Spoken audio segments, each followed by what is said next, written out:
ಎಲ್ಲರೂ ಹೇಗಿದ್ದೀರಾ? ನಾನು ನಿಮ್ಮ ಪ್ರೀತಿಯ ರಿಷಾ ಕೆ. ಸೊ ಇವತ್ತು ನೆಲಮಂಗಲಕ್ಕೆ ಬಂದಿದ್ದೀವಿ ಡಿ-ಮಾರ್ಟಿಗೆ. ಸೊ ನೋಡಿ, ಆಂಟಿ ಆಮೇಲೆ ಮಮ್ಮಿ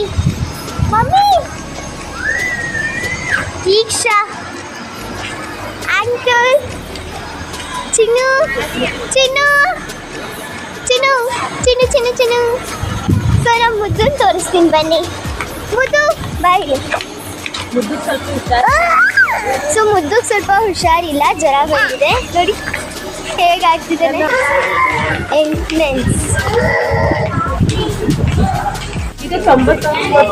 ಸೊ ಅಲ್ಲಿವರೆಗೂ ನಾವು ಬೇರೆದೇನಾದ್ರು ನೋಡ್ಕೊಬರೋಣ ಬನ್ನಿ. ಸೊ ನನಗೆ ಡಿ-ಮಾರ್ಟಿಗೆ ಬರೋದಂದ್ರೆ ಎಷ್ಟು ಖುಷಿ ಗೊತ್ತಿದೆ, ಎಷ್ಟು ಸ್ಮೂತ್ ಆಗಿದೆ. ಸೊ ನೀವು ಒಂದ್ಸರಿ ಡಿ-ಮಾರ್ಟ್ ಬಂದು